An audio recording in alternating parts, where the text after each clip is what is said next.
शांति पिता परमात्मा जो हमारे अनादि अविनाशी पिता हैं, शिक्षक भी हैं, सतगुरु भी हैं, नई दुनिया के रचयिता हैं, तो पिता परमात्मा का इस सृष्टि पर अवतरण होता है। जो कहा यदा यदा ही धर्मस्य ग्लानिर्भवति भारत, जब जब धर्म की ग्लानि होती है तभी मैं आता हूं।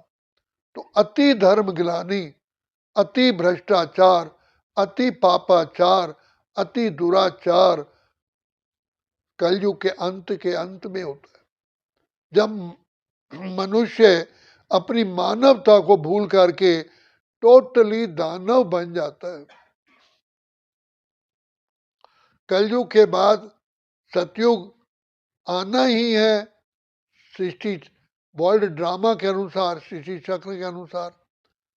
तो कलयुग के बाद सतयुग नई दुनिया बनाने के लिए स्वयं विधाता को, पिता परमात्मा को, कल्याणकारी को इस सृष्टि पर आना पड़ता है। और वो आकर के कैसे आए? जन्म मरण में तो आते नहीं, माँ के गर्भ द्वारा तो जन्म लेते नहीं है। उनका जन्म दिव्य और अलौकिक है, जिसे अवतरण कहा जाता है। तो वो एक वृद्ध तन में प्रवेश करते हैं, जिसका नाम रखते हैं प्रजापिता ब्रह्मा। ब्रह्मा के द्वारा ही नई दुनिया की स्थापना होती है, और किसी के द्वारा नहीं।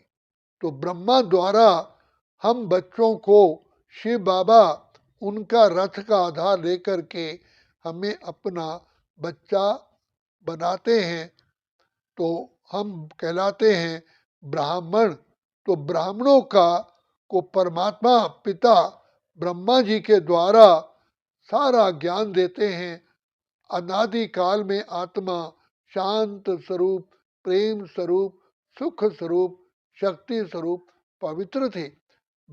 शिव बाबा बार बार आत्माओं को जागृत दिलाते हैं कि हे आत्माओं, तुम अनादि काल में श्रेष्ठ आत्मा थे, महान आत्मा थे, देव आत्मा थे, पूज्य आत्मा थे, पवित्र आत्मा थे, और तुमने ऐसे इस सृष्टि चक्र में खेल खेलते सूर्यवंशी, चंद्रवंशी, वैश्यवंशी, शूद्रवंशी स्थिति से ऐसा पार्ट बजाते लास्ट में शूद्रवंशी बने।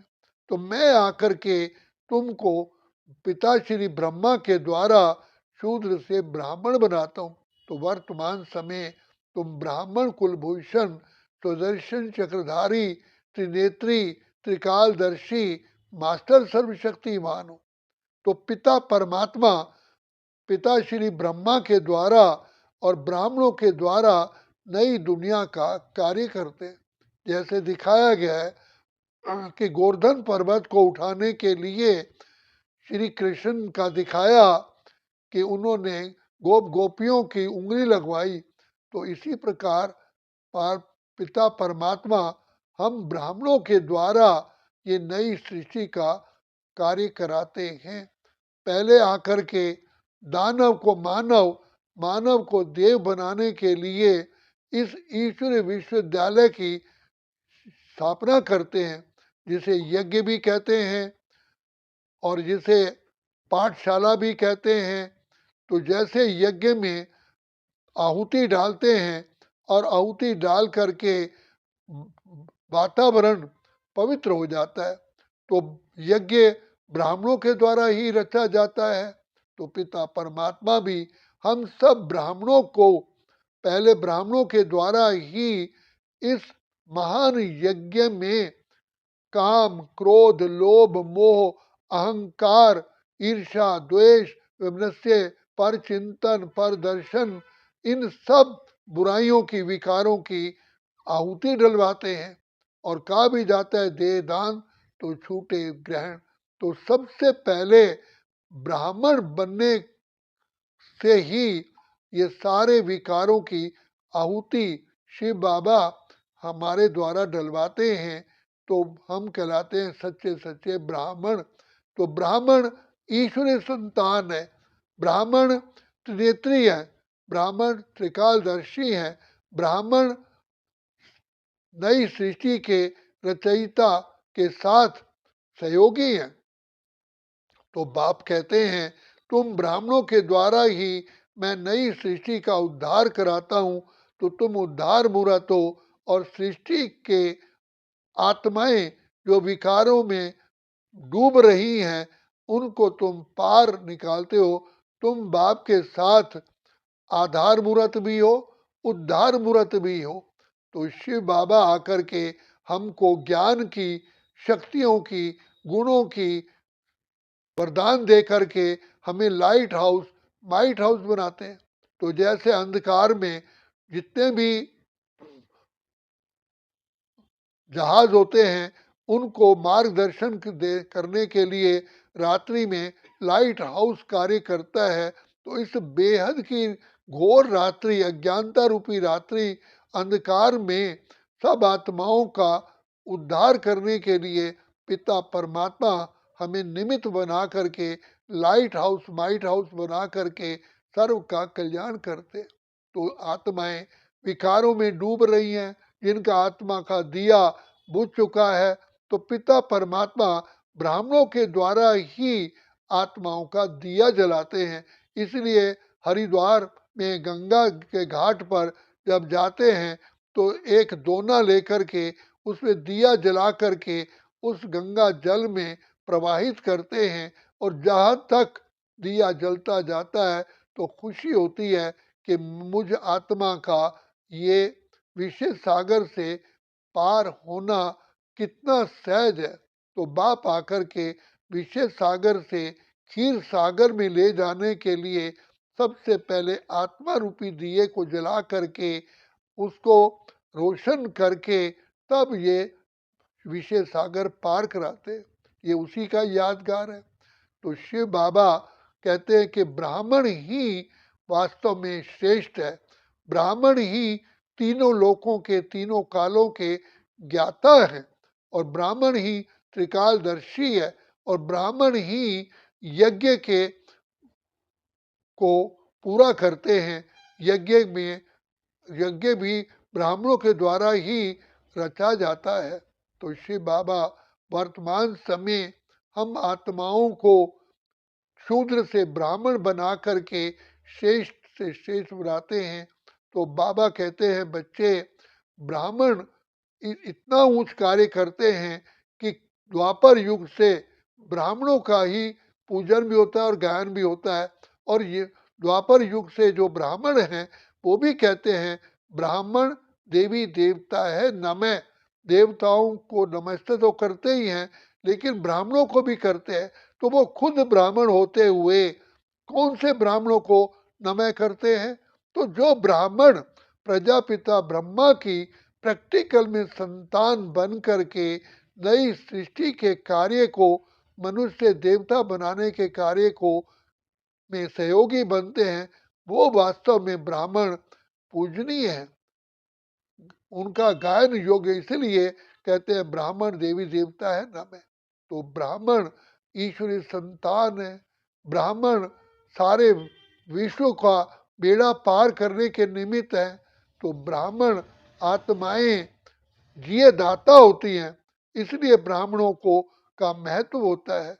ब्राह्मण पवित्र होता है, और ब्राह्मण सदा पिता परमात्मा की याद में रहता है, आराधना में रहता है, और ब्राह्मण की जीवन सबसे स्वच्छ और श्रेष्ठ होती है।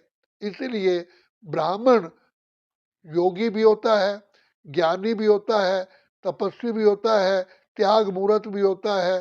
तो ब्राह्मण के लक्षण है त्याग, तपस्या और सेवा। तो ये पिता परमात्मा ने जो यज्ञ, महायज्ञ रचा है, ये ब्राह्मणों के द्वारा ही रचा जाता है, और ब्राह्मण ही इस यज्ञ में पहली पहली आहुति डलवाते हैं। और जो ब्राह्मण दूसरों को ज्ञान देते हैं उनके द्वारा भी यज्ञ रचवाते हैं, उनको जिजमान कहा जाता है।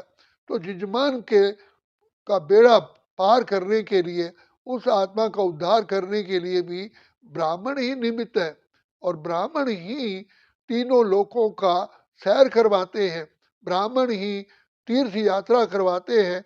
तो हमारे तीर्थ है शांति धाम और सुख धाम। तो इन तीर्थों पर जाने के योग्य ब्राह्मण ही बनाते हैं। ब्राह्मण वास्तव में ईश्वरी संतान होने के कारण परमात्मा पिता के सब गुणों से, सर्व शक्तियों से अपने को संपन्न बनाते हैं। तो इसलिए ब्राह्मण सदा ज्ञान स्वरूप, प्रेम स्वरूप, आनंद स्वरूप, शांत स्वरूप, सुख स्वरूप होते हैं। और ब्राह्मण का कर्तव्य होता है आत्मा की सगाई, जो आत्मा सजनियां हैं, आत्मा सीताएं हैं, उनकी सगाई पिता परमात्मा से कराना। तो ये कर्तव्य इसी संगम युग पर ही होता है, जो द्वापर युग से ब्राह्मणों के द्वारा ये स्वयंवर रचा जाता है। वास्तव में ये स्वयंवर स्वयं को वरने का जो कार्य है, ये पिता परमात्मा ब्राह्मणों के द्वारा ही कराते हैं। तो ब्राह्मण त्रिकालदर्शी होने के कारण सब आत्माओं के अज्ञानता का अंधकार को दूर करने के निमित्त बनते हैं।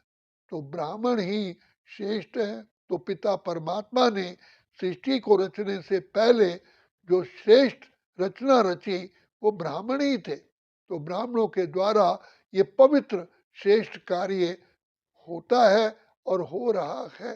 तो इसीलिए ब्राह्मण ही हर कार्य में पहले बुलाते हैं और ब्राह्मणों के द्वारा ही श्रेष्ठ कार्य संपन्न होता है।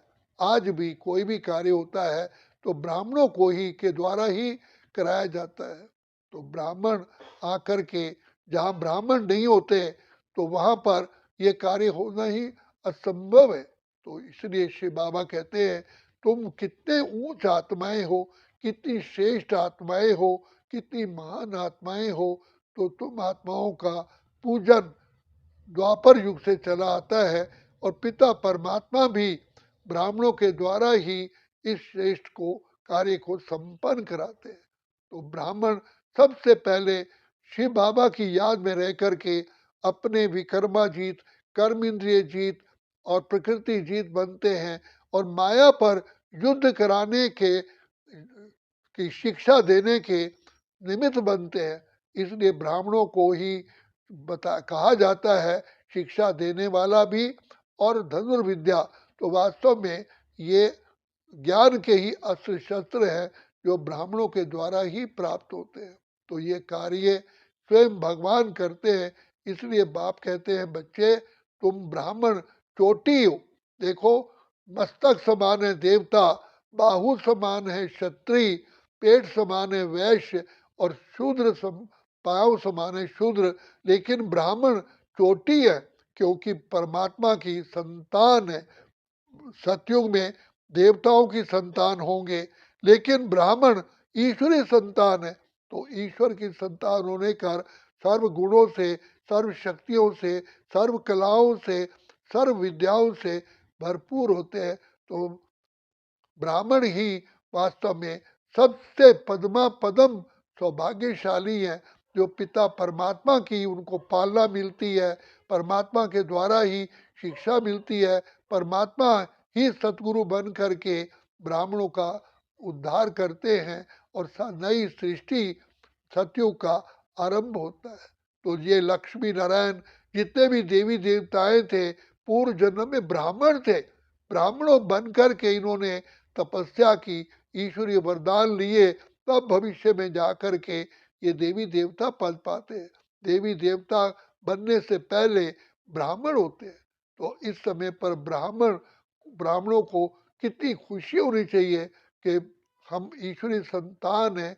वहाँ रे मैं, वहाँ मेरा बाबा, वहाँ ड्रामा, वहाँ हम प्रभु की गोद में खेलने वाले हैं, प्रभु के नैनों में बसने वाले हैं।